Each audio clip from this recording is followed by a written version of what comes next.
It's time now for Dr. David Markwell from Ridgeline Counseling, and our subject today is addiction. Dr. Markwell, how are you today?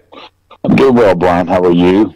Now, when I say, I'm doing great, thank you. And when I say addiction, that's a big umbrella of different things, but would it be safe to say that all of us have struggled in our life with an addiction somewhere? I mean, because whether it can be food, whether it can be chemical, whether it can be sexual, not just or whatever. You know what I'm saying? That's a long list of things. Correct? Gambling.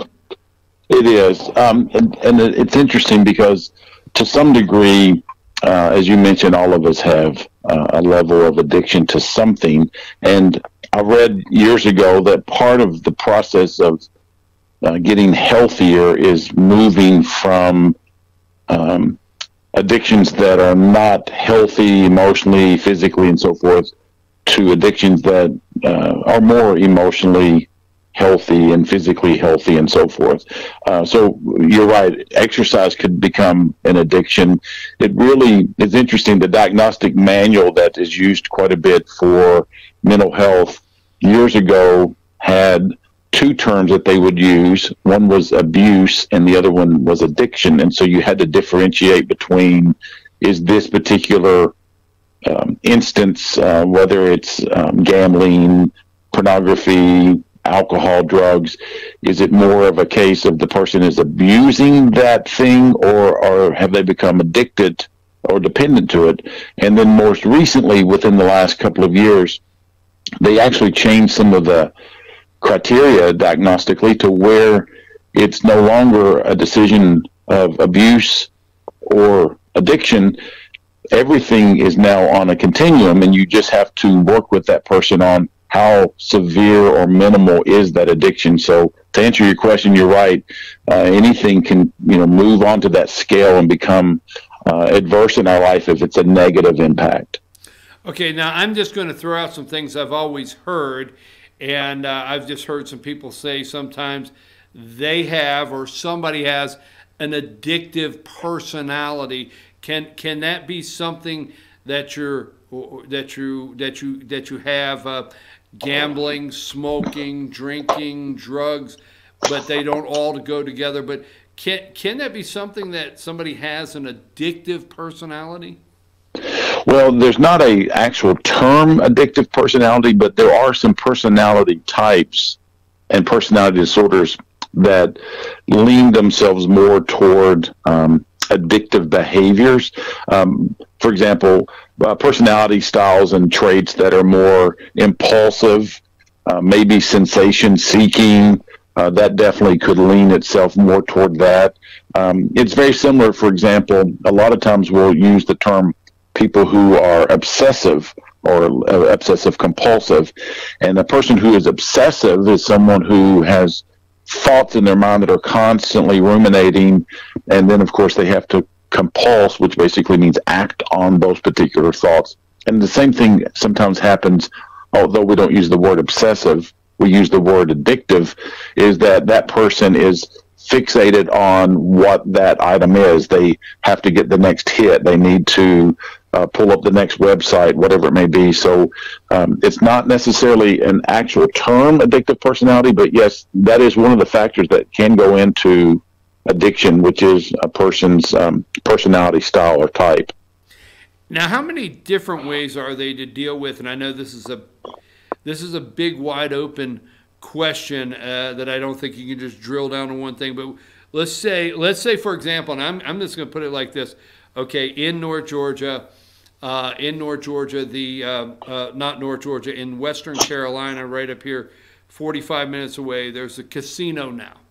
Okay, and there was not a casino. 5 years ago. So obviously, some people in our area, our viewing area here, they went to the casino one time and were able to go home. How about gambling addictions, like things like that happen? How do you deal with trying to work with people that have a gambling addiction for particularly, because a couple things in our area. One, recently, it's been highlighted, opiate addictions and heroin and these kind of things that are chemical addictions. And then gambling's a whole different kind of addiction. So could you differentiate the two, a chemical addiction and something like gambling?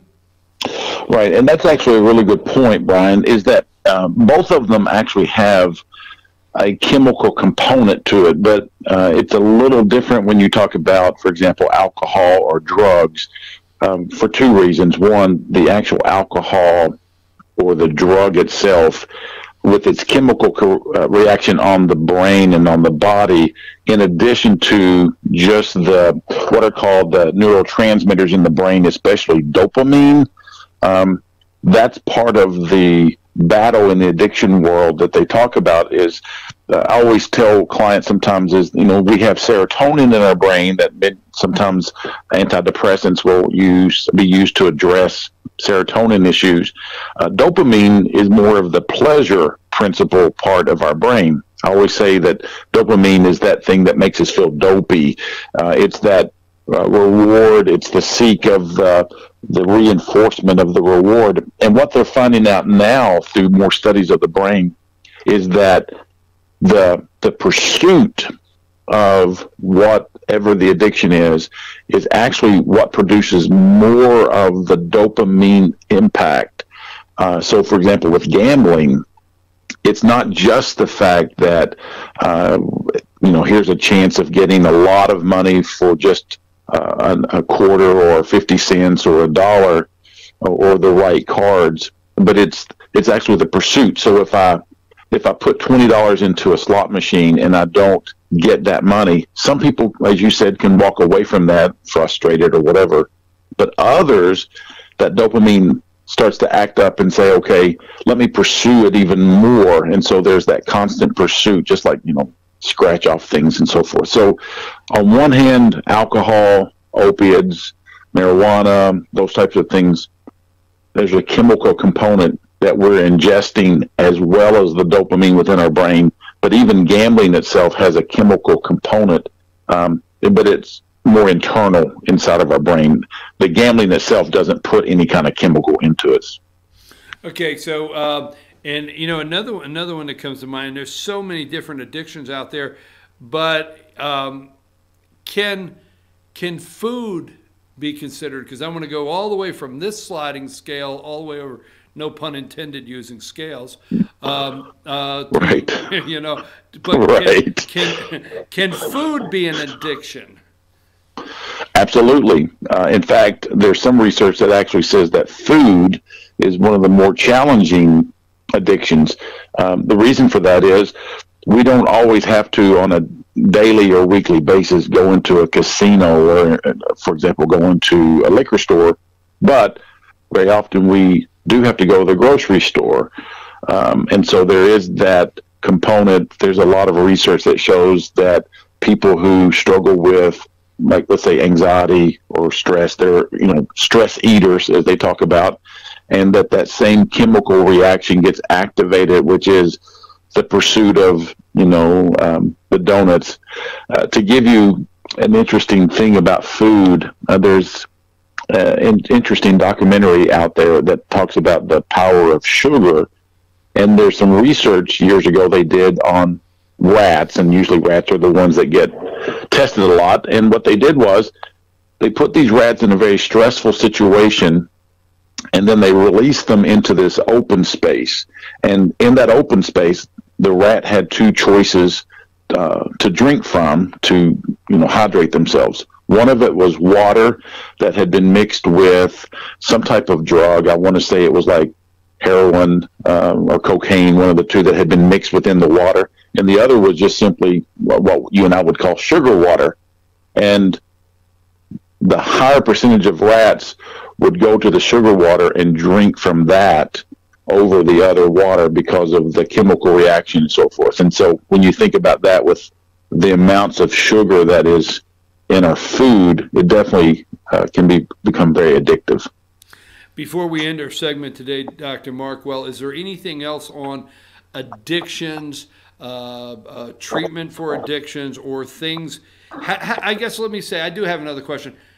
How can we know we're venturing into something that it's getting ready to turn from a pleasure, and let me say that, like a pleasure, something that casual enjoyment, to an addiction? Where is that trigger, and do we have something inside that we can pick up on before we go too far personally?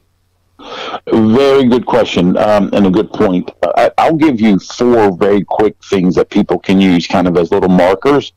One of them is if the substance that's being used or the activity that's being used begins to get into larger amounts or used for longer periods of time than what was intended. So like if you go over to the casino and you take $20, but then within a short period of time that $20 that you're spending and leaving after using is now turned into $200 or $1,000, then you need to really take note of that. Number two, if there's a desire, for example, that you want to cut down on the activity or the substance, but you've not been successful, in those efforts, it seems like it's getting greater than the actual effort.